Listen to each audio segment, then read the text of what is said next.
Fogo Morto, de José Lins do Rego. Estamos na segunda parte do livro, no 5º capítulo. Primeiro vídeo deste 5º capítulo. O tenente-coronel Lula de Holanda não deu importância à patente. Era mais um ato de proteção do seu vizinho que ele recebia como esmola. Não precisava da comiseração de ninguém. Comiseração é uma palavra interessante aqui, né? Porque é você que é claro, miseração, sentir a miséria, né? Então ele não precisava que ninguém sentisse a miséria dele junto com ele. É bem parecido etimologicamente com a palavra empatia, né? Você sente a mesma paixão, no sentido mais geral de paixão, com uma pessoa, né? Simpatia também é isso. Então ele não precisava que ninguém sentisse a sua miséria. Não precisava que ninguém condoesse, né? Sentisse a sua dor. Por mais que a mulher lhe pedisse para ir a Goiânia ouvir o Dr. Belarmino, não foi. Sabia de que doença sofria. Tivera um tio, irmão de seu pai, que sofrera da mesma coisa. Não haveria cura para o seu mal. E por isso, mais longe de todos foi ficando. Neném fazia aquelas visitas aos engenhos de perto. Às vezes acompanhava a filha, pois era a única alegria de sua vida, vê-la mais bonita, mais falante, mais distinta que todas as outras, né? Aquela velha história dos pais se realizando nos filhos, né? Pensava em Deus e se recolhia ainda mais. Perceba isso, né? Ele pensava em Deus e ele se recolhia. E a gente já sabe que esse recolhimento do Coronel Lula não é um recolhimento de meditação, né? Um recolhimento de digamos, acerto de contas consigo mesmo, um recolhimento de aperfeiçoamento, um recolhimento de refinamento da sua alma, né? A gente sabe que esse recolhimento é uma doença, né? Deus era o seu consolo, a sua força para resistir ao desânimo daqueles dias que vinham terríveis depois do ataque. Mas amava a Deus e odiava todos os homens. Era um amor doente, desesperado, que o consumia como chama, né? Então aqui a gente tem uma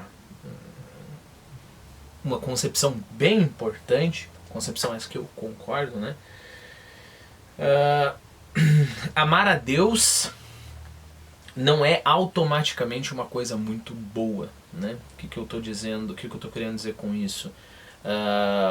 Se você nem sabe o significado da palavra amor, se a tua mente é tão deturpada assim, ou os teus sentimentos ou a tua personalidade são tão deturpados, são tão fracos ou tão doentios a ponto de você nem saber o que é amor, o enunciado eu amo a Deus não significa nada, né?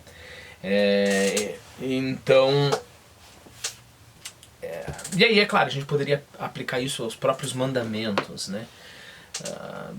Se eu nem conheço o que significa o próximo, como eu posso, por exemplo, amar o próximo, né?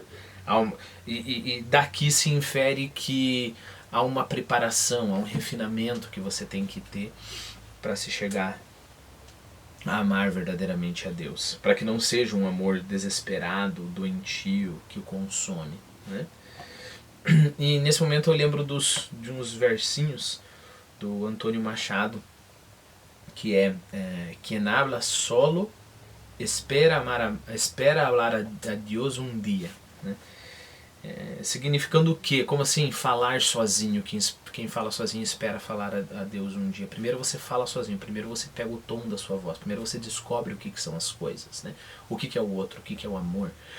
Primeiro que eu digo no sentido de mais importante, não que primeiro eu me resolvo comigo mesmo e depois eu vou a Deus, porque a gente nunca se resolve com nós mesmos, né? Mas a história é que há aí uma preparação até você encontrar a tua voz, até você saber, por exemplo, o significado da palavra amor. Aí Deus te escuta, né? Certeza absoluta que o Coronel Lula não conhece essas palavras, né? Logo, o sentimento religioso dele vira fachada, né? Só Neném o tirava destes recolhimentos. A filha que ele olhava com a maior como a maior coisa deste mundo. Aos domingos chegava ao Pilar no cabriolé. Via-se cercado pelos olhares daquela canalha da rua. Sabia que todos o tinham na conta de mau, de orgulhoso, de malvado. Antes da abolição, fizeram lá, num sábado de aleluia, um testamento de Judas, onde ele aparecia como um monstro, matador de negros. Bom, eu conhecia parte dessa tradição mais ou menos católica que eu digo, é uma tradição dos católicos, não, mas não é uma tradição da Igreja Católica, né? Eu conhecia a parte do malhar o Judas, né? Então chegava sábado de aleluia, se eu não estou enganado. Chegava sábado de aleluia e o pessoal fazia um boneco de Judas lá e ficava todo mundo batendo no boneco. Porque lembra-se que Judas traiu Jesus, né? E depois se queimava o Judas, enforcava o Judas, né? Então malhar o Judas. Eu estava dando uma pesquisada sobre... eu falei domingo de aleluia, sábado de aleluia, ok? Eu fiz uma anotação aqui, no sábado de aleluia que acontece isso. Aí eu fiz uma pesquisa, né, sobre esse testamento de Judas. Testamento de Judas é uma coisa interessante, que é o quê?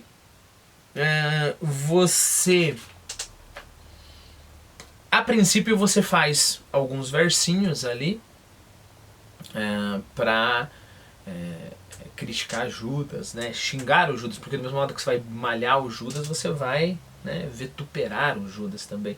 Mas aí com o tempo se pegou o costume de criticar uma personalidade qualquer, né? Aproveitar ali para o Judas ser alguma personalidade desprezível, ok?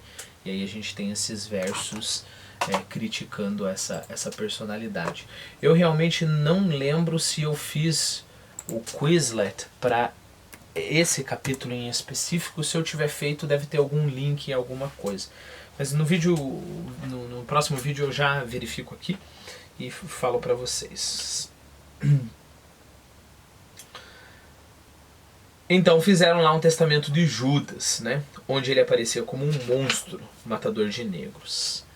Aquela canalha do Pilar não lhe perdoava o desprezo que ele lhe tinha. Quando lhe morreu o sogro, pensaram que fosse continuar a desfrutar o Santa Fé como propriedade, a mandar pedir carga de lenha, potes de mel e tudo mais o que o capitão Tomás dava, de besta que era. Tudo ali era seu, só seu, e nada mais fazia para agradar aquele povo de pedintes, gente ordinária. Ele bem sentia o ódio que conservavam por ele, bem sabia o que aqueles olhos queriam dizer. No dia do ataque na igreja, soube que correram dele como de um leproso. Só a senhora do juiz tivera a coragem de aproximar-se, de fazer alguma coisa para ajudar Amélia. O boleeiro vinha deixar as almofadas de seda para os joelhos da família do Santa Fé. O negro entrava na igreja com orgulho, com ufania. Ajoelhava-se no altar-mor e depois de deixar no ladrilho as 3 almofadas, voltava para a porta da entrada. E de longe, como se quisesse mostrar que era negro, pobre negro de seu coronel Lula de Holanda, assistia à sua missa. Os senhores ficavam mais perto de Deus. Eles é que podiam ter aquele luxo, aquela intimidade de mais perto com o Todo-Poderoso, com o Grande do Céu. Seu Lula ouvia a missa inteira ajoelhado, batendo com os beiços, com o rosário entre as mãos. Parecia, com aquela barba quase branca, com aquele olhar baço, um frade da penha apaisana. O povo achava tudo aquilo uma hipocrisia. Era ele o maior unha de fome da várzea, o senhor que só dormia bem quando tinha negro no tronco, que derramava sangue de negros nas pisas de arrancar couro, que vinha rezar daquele jeito como um puro, com um coração limpo, uma alma de santo. Na porta de lado da igreja ficava o cabriolé, que os moleques cercavam como se nunca o tivessem visto. Os cavalos já não eram aqueles 2 belos cavalos russos que pareciam de história de Trancoso. A nova parelha do cabriolé não apresentava aquela beleza de antigamente. Eram dois pobres quartaus. Um quartal é um cavalo castrado, ok? Então eram dois pobres quartaus que podiam ser bem duas bestas de carga. Era todo o caso, em todo caso, teriam força bastante para arrastar a família do Santa Fé pelas estradas. Bom, vamos voltar para essa história de Trancoso, ok? Primeiro, a expressão, é uma expressão que eu não conhecia, né? A expressão de histórias de Trancoso é uma expressão que equivale a contos da carochinha, né? Que são essas historinhas. A gente fala, isso daí, depois esse conto da carochinha virou uma história para enganar, né? Enganar alguém, trapacear. Bom, então já tinha essa expressão, né? Contos ou histórias de Trancoso, que as pessoas sempre usavam. E muitas pessoas só usam como histórias que estão por aí, né? Mas na verdade existiu esse Trancoso e ele publicou em 1575 um livro em Portugal chamado Contos e Histórias de Proveito e Exemplo. Okay? E o nome do Trancoso é Gonçalo Fernandes Trancoso. Se eu não me engano, teve recentemente uma reedição dessas histórias. Okay? Então o povo conhecia simplesmente como histórias de Trancoso, né? Histórias da carochinha, histórias que estão por aí na cultura popular, mais ou menos como o Pedro Malazarte. O Pedro Malazarte, eu lembro que meu pai contava muitas histórias para mim do Pedro Malazarte, que era um cara muito esperto e que sempre conseguia trapacear os outros. E é claro que meu pai não sabia de onde eram essas histórias. Ele tinha ouvido do pai dele ou dos tios. Estava na cultura popular, né? Então provavelmente numa dessas histórias, a gente está falando de histórias de conto de fada, história de Trancoso, tem lá aqueles cavalos lindos, né? O cavalo da Cinderela. E é claro, os cavalos do Santa Fé já não eram nada a ver com isso, né? Seu Lula rezava e não sabia de mais nada. Agora era assim. O amor de Deus o absorvia inteiramente naqueles instantes. Quando o cônego Frederico elevava ao Senhor o cálice de ouro e as campainhas ressoavam na igreja, ele sentia-se uma vítima dos homens. Aparecia-lhe então a imagem de seu pai, a figura de Nunes Machado, o passado de sacrificado, filho de viúva pobre.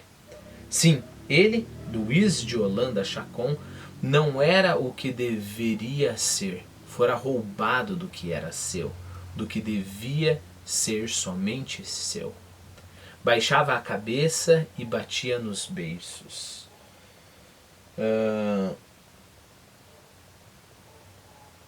O amor de Deus absorvia completamente.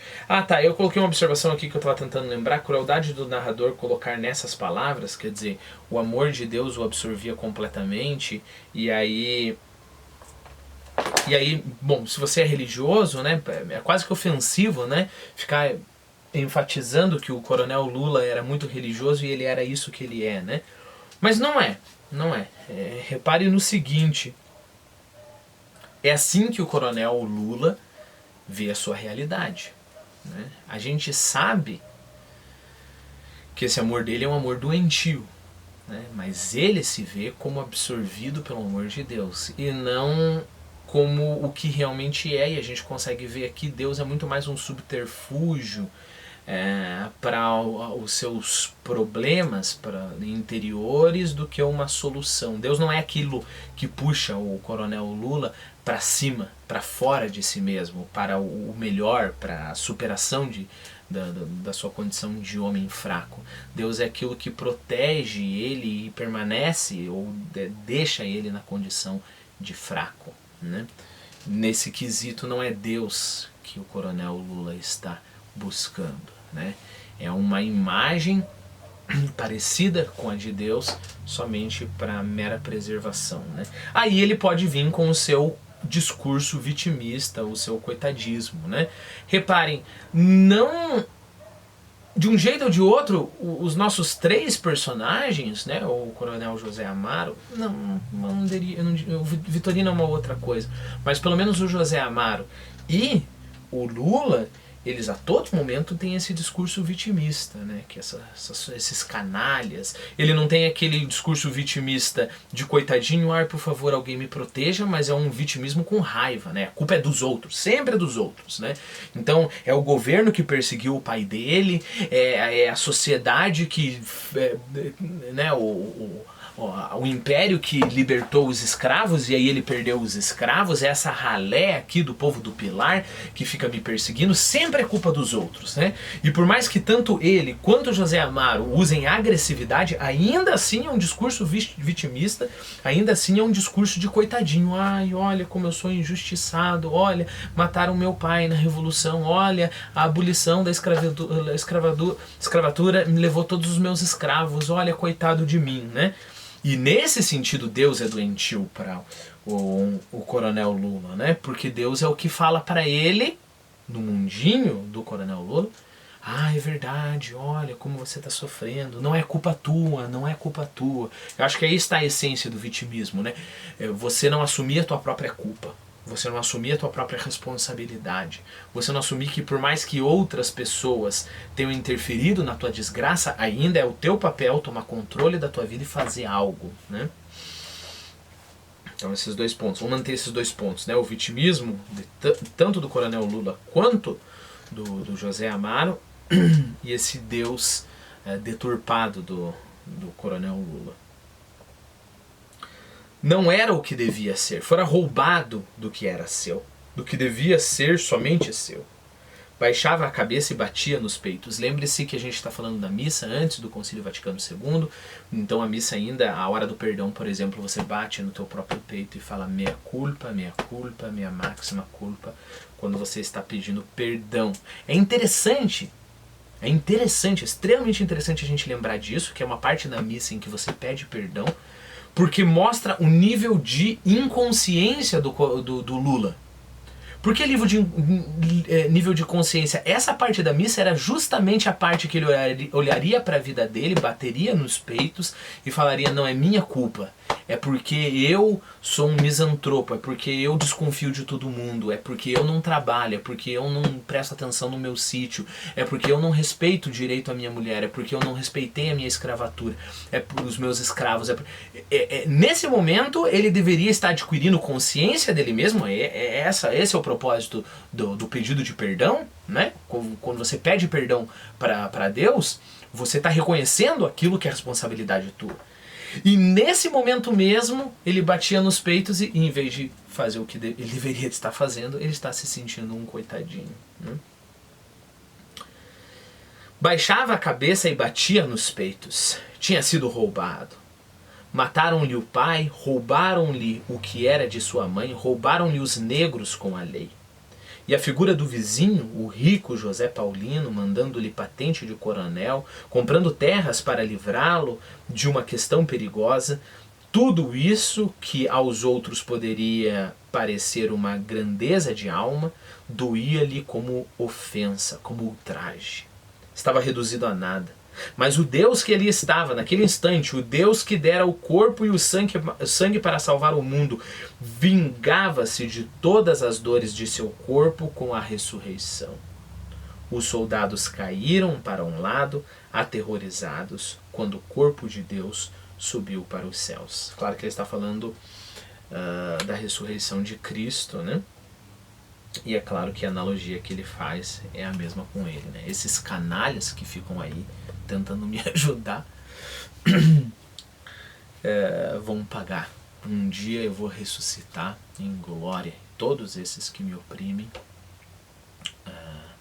vão pagar caro, né?